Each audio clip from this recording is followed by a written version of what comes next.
আসসালামু আলাইকুম। বিডিভিউস ইনফোটেইনমেন্টে স্বাগত জানাচ্ছি আমি সাবরিনা কাজী। আফগানিস্তানের বাগরাম বিমান ঘাঁটিতে বন্দী তালেবানদের ওপর যুক্তরাষ্ট্র সৈন্যদের নির্যাতনের তথ্য বের হয়ে আসতে শুরু করেছে। ভারত, সংযুক্ত আরব আমিরাত ৫ বছরে $১০০ বিলিয়ন বাণিজ্যিক লেনদেন শুরু হচ্ছে। মরক্কোর জন্য নিষিদ্ধ আলজেরিয়ার আকাশ। ইরাক থেকে লুট করে নেয়া ১৭,০০০ প্রত্ন সম্পদ ফিরিয়ে দেবে যুক্তরাষ্ট্র।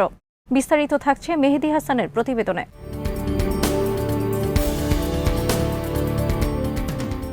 আফগানিস্তানের বাগরাম বিমান ঘাঁটিতে বন্দী তালেবানদের উপর যুক্তরাষ্ট্রের সৈন্যদের নির্যাতনের তথ্য বের হয়ে আসতে শুরু করেছে। এ ঘাঁটিতে বন্দী থাকা তালেবানরা তাদের উপর নির্যাতনের বিবরণ প্রকাশ করতে শুরু করেছে। ফলে বাগরাম পরিচিত হয়ে উঠছে আফগানিস্তানের গুয়েন্তানামো বে কারাগার হিসেবে।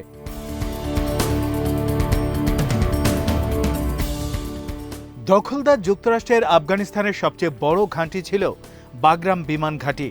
এখানে বন্দী ছিল কমপক্ষে ৫,০০০ তালেবান যোদ্ধা। ১৫ আগস্ট তালেবানদের কাছে কাবুল পতনের কয়েকদিন আগেই তালেবানরা বাগরাম বিমান ঘাঁটি থেকে সব বন্দীদের মুক্ত করে দেয়। অনেক বন্দী তাদের উপর যুক্তরাষ্ট্র সেনাদের নির্যাতনের বিষয়ে মুখ খুলতে শুরু করেছে। বাগরামকে তারা আখ্যায়িত করছেন ব্ল্যাক জেল হিসেবে।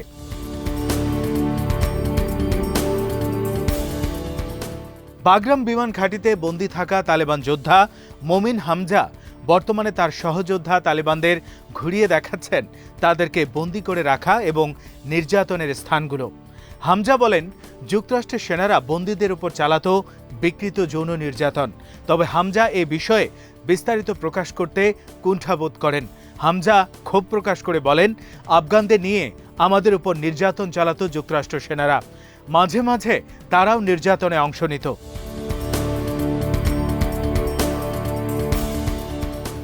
জেলখানার করিডোর দিয়ে হেঁটে যাওয়ার সময় একটি চেয়ার দেখিয়ে ৩৬ বছর বয়সী হামজা বলেন, এ চেয়ারে বসিয়ে আমাদের ইলেকট্রিক শক দেয়া হতো। এছাড়া হাত পা বেঁধে পেটানোর ঘটনা তো ছিল নিয়মিত। ঘন্টার পর ঘন্টা উল্টো করে ঝুলিয়ে রাখা হতো বন্দীদের। ঘুমন্ত বন্দীদের ওপর পানি আর টিয়ার গ্যাস ছুঁড়ে মারা হতো।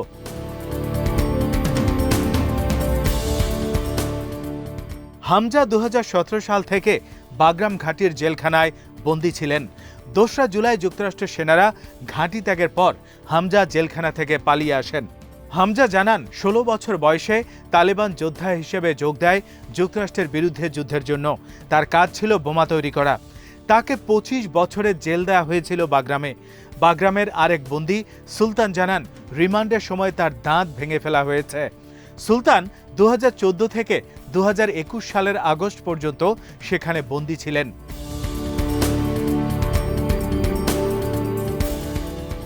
বাগরাম থেকে মুক্তি পাওয়া কয়েকজন তালেবান যোদ্ধা আল জাজিরাকে জানিয়েছে, সেখানে একবার কাউকে নিয়ে গেলে আর বের হওয়ার কোনো সহজ উপায় নেই। আপনি কোনোভাবে বের হতে পারেন এবং আপনি যদি যুক্তরাষ্ট্রের দুশমন নাও হয়ে থাকেন তবে আপনি নিশ্চিত যুক্তরাষ্ট্রের দুশমনে পরিণত হবেন। তারা অনেক নির্দোষ বন্দীদেরকে নির্যাতন করে তাদের দুশমনে পরিণত করেছে।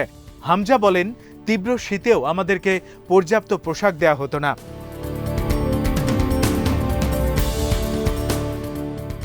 বিশ বছর ধরে এখানে হাজার হাজার বন্দী তালেবানদের কাউকেই যুদ্ধবন্দির কোনো মর্যাদা দেয়নি যুক্তরাষ্ট্র ও তার ন্যাটো মিত্ররা। তাদের সাথে ভিয়েনা কনভেনশন অনুসারে আচরণ করা হয়নি। বাগরাম বিমান ঘাঁটিতে বন্দীদের ৮৫% ছিল তালেবান যোদ্ধা, বাকিরা অন্যান্য বিভিন্ন গ্রুপের।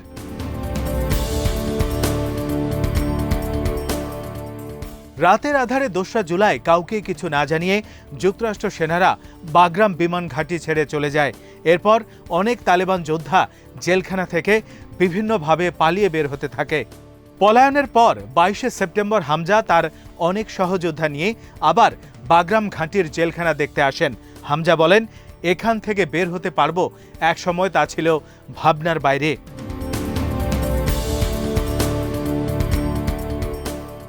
আলজেরিয়া তাদের আকাশসীমা মরক্কোর জন্য বন্ধ করে দিয়েছে। মরক্কোর কোনো বিমান চলাচল করতে পারবে না আলজেরিয়ার ওপর দিয়ে। আলজেরিয়ার প্রেসিডেন্ট আবদেল মজিদ বলেছেন, মরক্কোর অব্যাহত শত্রুতাপূর্ণ আচরণের কারণে আলজেরিয়ার সিদ্ধান্ত নিতে বাধ্য হয়েছে।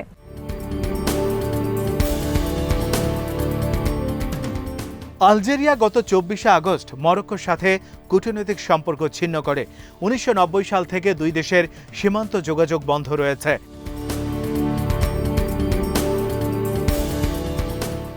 পশ্চিম সাহারা নিয়ে আলজেরিয়া মরক্কো তীব্র বিরোধ চলছে এক যুগেরও বেশি সময় ধরে। পশ্চিম সাহারার 20 ভাগ এলাকা স্থানীয় সাহারাই আরব ডেমোক্রেটিক লীগের দখলে রয়েছে, বাকি 80 ভাগ দখল করে রেখেছে মরক্কো।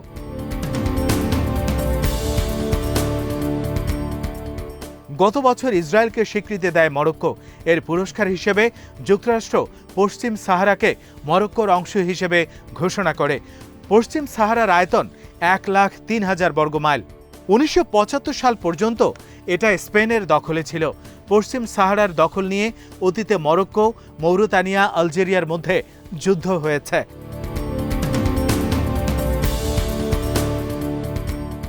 সম্প্রতি খবর বেরিয়েছে আলজেরিয়ার কাছে থাকা রাশিয়ার S-400 মিসাইল যুক্তরাষ্ট্র বিমান হামলা চালিয়ে ধ্বংস করেছে। মরক্কো থেকে তারা এ অভিযান পরিচালনা করে। মরক্কো মূলত যুক্তরাষ্ট্রের সমরাস্ত্র নির্ভর একটি দেশ। মরক্কোয় দীর্ঘদিন ছিল যুক্তরাষ্ট্রের শক্তিশালী সামরিক ঘাঁটি।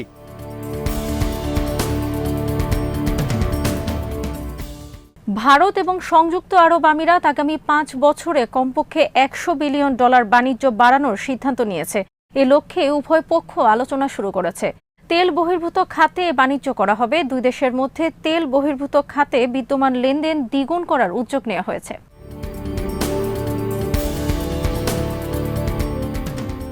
সংযুক্ত আরব আমিরাতের সহকারী পররাষ্ট্রমন্ত্রী থানি আল জায়েদি সম্প্রতি ভারত সফর করেছেন।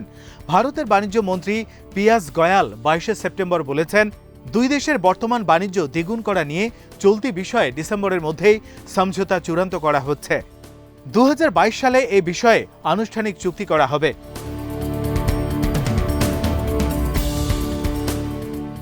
অপরদিকে চলতি মাসেই সংযুক্ত আরব আমিরাত ইসরায়েলের সাথে আগামী 10 বছরে $1 লাখ কোটি বাণিজ্যিক লেনদেন করার সমঝোতা স্মারক করেছে। সমঝোতা অনুযায়ী সংযুক্ত আরব আমিরাত ইসরায়েলের অস্ত্র কিনবে আর ইসরায়েল সংযুক্ত আরব আমিরাতের কাছ থেকে তেল কিনবে।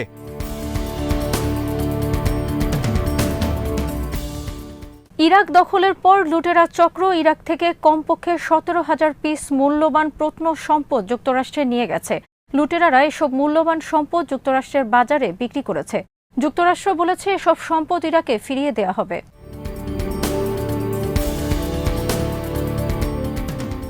ইরাকের মূল্যবান যেসব প্রত্নসম্পদ যুক্তরাষ্ট্রে নিয়ে গেছে লুটেরার দল, তার মধ্যে একটির নাম গিলামায়েস ট্যাবলেট।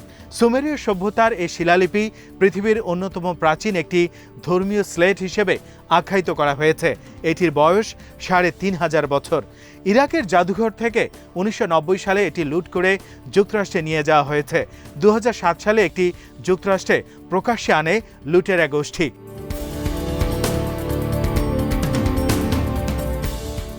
যুক্তরাষ্ট্র বলছে তারা ট্যাবলেটটি ইরাককে ফেরত দেবে।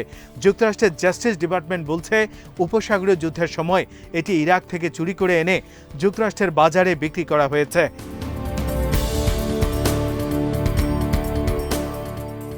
2014 সালে যুক্তরাষ্ট্রের হবি লবি কর্পোরেশন গিলামায়েস ট্যাবলেটটি $1.67 মিলিয়ন কিনে নেয়। এরপর তারা এটি ওয়াশিংটনের বাইবেল জাদুঘরে প্রদর্শনীতে হাজির করে। এরপর যুক্তরাষ্ট্র 2019 সালে এটি জব্দ করে। এভাবে সন্ধান মেলে হারিয়ে যাওয়া এ মূল্যবান প্রত্নসম্পদের।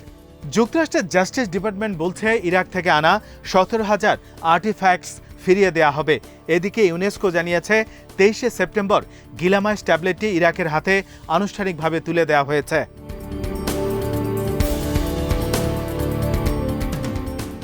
আজ এখানেই শেষ করছি। সমরাস্ত্র প্রতিরক্ষা ও কূটনীতির নানা তথ্য জানতে চোখ রাখুন বিটিভিউজ ইনফোটেইনমেন্টে। চ্যানেলটি ভালো লাগলে সাবস্ক্রাইব করুন। সংযুক্ত থাকুন আমাদের ফেসবুক পেজে। আল্লাহ হাফেজ।